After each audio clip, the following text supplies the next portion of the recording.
പാകിസ്ഥാന്റെ വ്യോമ പരിധിയിൽ ഇപ്പോൾ 3 വിമാനങ്ങൾ കാണുന്നുണ്ട്. പല വാർത്തകളും പ്രചരിക്കുന്നുണ്ട്. ആ വിമാനങ്ങളിൽ ആരാണ് ഉള്ളത് എന്ന് നമുക്കറിയില്ല. പക്ഷേ പൂർണ്ണമായും വ്യോമ പാതകളൊക്കെ അടച്ച്, എയർപോർട്ടുകൾ അടച്ചിട്ട പാകിസ്ഥാന്റെ ആകാശത്ത് ഇപ്പോൾ കാണുന്ന വിമാനങ്ങൾ എന്തൊക്കെയാണ്, ഏതൊക്കെയാണ്? MG മിഥുൻ ചേരുന്നു. മിഥുൻ, ശ്രീജ, അതായത് കുറച്ചു മുമ്പ് തന്നെ പുറത്തു വന്ന ചില അഭ്യൂഹങ്ങളാണ്. അതായത് പാകിസ്ഥാനിലെ പ്രധാനപ്പെട്ട നേതാക്കൾ, പ്രധാനമന്ത്രി ഉൾപ്പെടെയുള്ള പ്രധാനപ്പെട്ട നേതാക്കളൊക്കെ രാജ്യം വിടാൻ ഒരുങ്ങുന്നു എന്ന തരത്തിലുള്ള ചില വാർത്തകൾ പ്രചരിക്കുന്നുണ്ട്.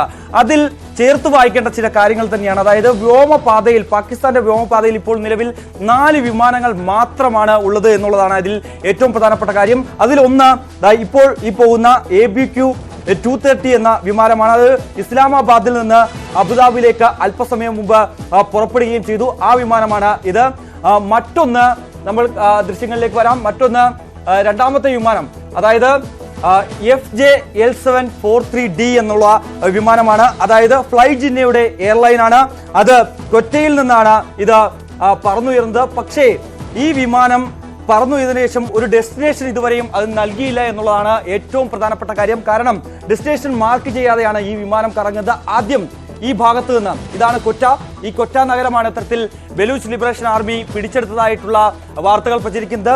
അവിടെ നിന്ന് ആദ്യം ഈ വിമാനം ഒരു റൗണ്ട് ആ കൊറ്റ വിമാനത്താവളത്തിൽ നിന്ന് പറന്നുയരുന്നതിന് ശേഷം ഒന്ന് റൗണ്ട് അടിച്ചു. അതിനുശേഷം നേരെ ഇസ്ലാമാബാദ് ഭാഗത്തേക്കാണ് ഈ വിമാനം പറന്ന് പോയിക്കൊണ്ടിരിക്കുന്നത് എന്നുള്ളതാണ് നമുക്ക് ഇതിൽ നിന്ന് കാണാൻ സാധിക്കുകയും ചെയ്യുന്നത്. അതായത് നിലവിൽ ഇസ്ലാമാബാദിലാണ് പാക് പ്രധാനമന്ത്രി ഷെഹ്ബാസ് ഷെരീഫ് ഉള്ളത് എന്നാണ് നമുക്ക് അറിയാൻ സാധിക്കുന്നത്. ഔദ്യോഗികമായ സ്ഥിരീകരണമല്ല എങ്കിൽ പോലും തന്നെ അദ്ദേഹം രാജ്യം വിടാനുള്ള സാഹചര്യം, അല്ലെങ്കിൽ മറ്റു നേതാക്കൾ രാജ്യം വിടാനുള്ള സാഹചര്യം ഉണ്ട് എന്നുള്ള വാർത്തകൾ നോക്കുമ്പോൾ ഇതൊക്കെ അത് ചേർത്ത് വായിക്കുകയും ചെയ്യണം. മറ്റൊന്ന്, അടുത്തത് മൂന്നാമത്തെ വിമാനം നമ്മൾ നോക്കുമ്പോൾ, മൂന്നാമത്തെ വിമാനം ഇത്തരത്തിൽ കോലാലംപൂരിൽ നിന്ന് ഇസ്ലാമാബാദിലേക്ക് വരുന്ന പാകിസ്ഥാൻ എയർലൈൻസിന്റെ വിമാനമാണ്.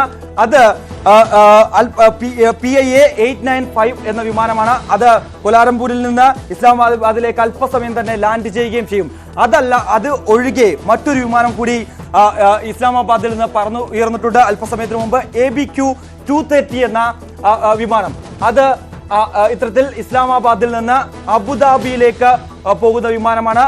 അത് ഇസ്ലാമാബാദിൽ നിന്ന് അത് പുറപ്പെട്ടിരിക്കുന്നു, അബുദാബിയിലേക്ക് തിരിച്ചിരിക്കുന്നു ഈ വിമാനം. അങ്ങനെ 4 വിമാനങ്ങൾ മാത്രമാണ്. അതായത് നേരത്തെ ശ്രീജ സൂചിപ്പിച്ചതുപോലെ തന്നെ ഈ ആക്രമണത്തിന്റെ പശ്ചാത്തലത്തിൽ വ്യോമപാത പൂർണ്ണമായും അടച്ചിരുന്നു. വിമാനത്താവളങ്ങളെല്ലാം തന്നെ അടച്ചുപൂട്ടിയതിന് പിന്നാലെയാണ് ഇപ്പോൾ പൊടുന്നനെ 4 വിമാനങ്ങൾ പ്രത്യക്ഷപ്പെട്ടിരിക്കുന്നത് വ്യോമപാതയിൽ, പാകിസ്ഥാൻ വ്യോമപാതയിൽ പ്രത്യക്ഷപ്പെട്ടിരിക്കുന്നത്. അതിൽ ഏറ്റവും ശ്രദ്ധേയമായിട്ടുള്ള കാര്യം, കൊറ്റയിൽ നിന്ന് ഡെസ്റ്റിനേഷൻ മാർക്ക് ചെയ്യാതെ പറന്നുയർക്കുന്ന ഈ FJ-L743D എന്ന ഫ്ലൈ ജിന്ന എയർലൈൻസിന്റെ വിമാനം തന്നെയാണ്. അത് 12:04 12:04 ശേഷമാണ് അത് അവിടെ നിന്ന് പറന്നുയർന്നത്.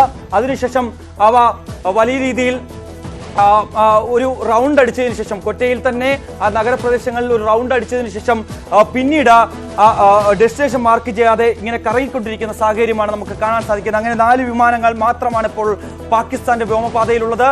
അവ സ്ഥിരീകരിക്കുന്ന, അല്ലെങ്കിൽ ചേർത്ത് വായിക്കപ്പെടേണ്ടത് ഇത്തരത്തിൽ നേതാക്കൾ പലായനം ചെയ്യാനുള്ള ഒരു തീരുമാനം എടുത്തിരിക്കുന്നു എന്ന് തന്നെ വേണം. അതൊരു സ്ഥിരീകരണമല്ല എങ്കിൽ പോലും അനൌദ്യോഗിക വിവരമാണ്. അത് ചേർത്ത് വായിക്കുമ്പോൾ ഒരു പക്ഷേ ഈ നേതാക്കൾ രാജ്യം വിടാനുള്ള സാഹചര്യമുണ്ട്. അത് അബുദാബിയിലേക്കാണോ അതല്ല ഇത്തരത്തിൽ ബഹ്റിനിലേക്കാണോ എന്ന് മാത്രമാണ് ഇനി അറിയേണ്ടിയിരിക്കുന്നത്. എന്തായാലും കൊറ്റ നഗരം, അതോടൊപ്പം മിഥുൻ, ഈ കോലാലംപൂരിൽ നിന്ന് ഇസ്ലാമാബാദിലേക്ക് വരുന്ന വിമാനം, ഈ സമയത്ത് എന്തിനാണ് കോലാലംപൂരിൽ നിന്ന് അങ്ങനെ ഒരു വിമാനം ഇസ്ലാമാബാദിലേക്ക് വരുന്നത്? അതും വളരെ ശ്രദ്ധേയമാണെന്ന് തോന്നുന്നു. തീർച്ചയായും അത് തന്നെയാണ് ഏറ്റവും പ്രധാനപ്പെട്ട കാര്യം. കോലാലംപൂരിൽ നിന്ന് വരുന്നത് PIA-895 എന്ന വിമാനമാണ്. അതിൽ ആരാണ് വരുന്നതെന്നടക്കമുള്ള കാര്യങ്ങളെക്കുറിച്ച് നമുക്കൊരു വ്യക്തതയില്ല. പക്ഷേ അവിടെ നിന്ന് ഇങ്ങോട്ടേക്ക് വരുന്നത്, അതായത് ഒരു പക്ഷേ ഏതെങ്കിലും മറ്റു നേതാക്കൾ അവിടെ ഉണ്ടോ, അല്ലെങ്കിൽ ഇവിടേക്ക് പാകിസ്ഥാനിലേക്ക് എത്തുകയാണോ എന്നടക്കമുള്ള കാര്യങ്ങൾ നമുക്ക് പരിശോധിക്കേണ്ടതായിട്ടുണ്ട്. എന്തായാലും നിലവിൽ ഒരു വിമാനം മാത്രമാണ് പാകിസ്ഥാന് പുറത്തു നിന്ന് വരുന്നത്.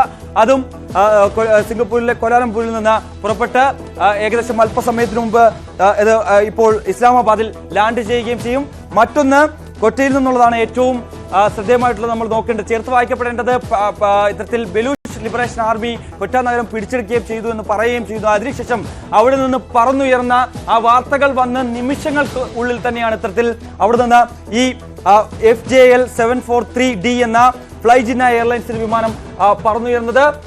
അതിപ്പോൾ ഏകദേശം ഇസ്ലാമാബാദിന്റെ അതേ റൂട്ടിലേക്ക് തന്നെയാണ് പോയിക്കൊണ്ടിരിക്കുന്നത് എന്നുള്ളതാണ് നമുക്ക് മനസ്സിലാക്കാൻ സാധിക്കുന്നത്. പക്ഷേ ഡെസ്റ്റിനേഷൻ ഇതുവരെയും മാർക്ക് ചെയ്യുകയും ചെയ്തിട്ടില്ല. ഇപ്പോഴും പാകിസ്ഥാന്റെ വ്യോമപാതയ്ക്കുള്ളിൽ തന്നെ ഈ വിമാനം നിന്ന് കറങ്ങുന്ന കാഴ്ച നമുക്ക് കാണാൻ സാധിക്കുകയും ചെയ്യുന്നു. മറ്റൊന്ന് ABQ 230. ഈ 230 വിമാനം ഏകദേശം 12 മണിക്ക് ശേഷം പുറപ്പെട്ടതാണ് ഇസ്ലാമാബാദിൽ നിന്ന്. ഇപ്പോഴും വ്യോമപാതയ്ക്കുള്ളിൽ തന്നെയാണ് അത് പോകുന്നത്, അബുദാബിയിലേക്കാണ്. ഈ വിമാനത്തിൽ ഏതെങ്കിലും തരത്തിൽ പ്രധാനപ്പെട്ട നേതാക്കളുണ്ടോ എന്നുള്ള കാര്യം നമുക്ക് സംശയിക്കേണ്ടിയിരിക്കുന്നു. അത് സംശയിക്കത്ത തലത്തിലുള്ള വിവരങ്ങൾ തന്നെയാണ് ഉള്ളത്.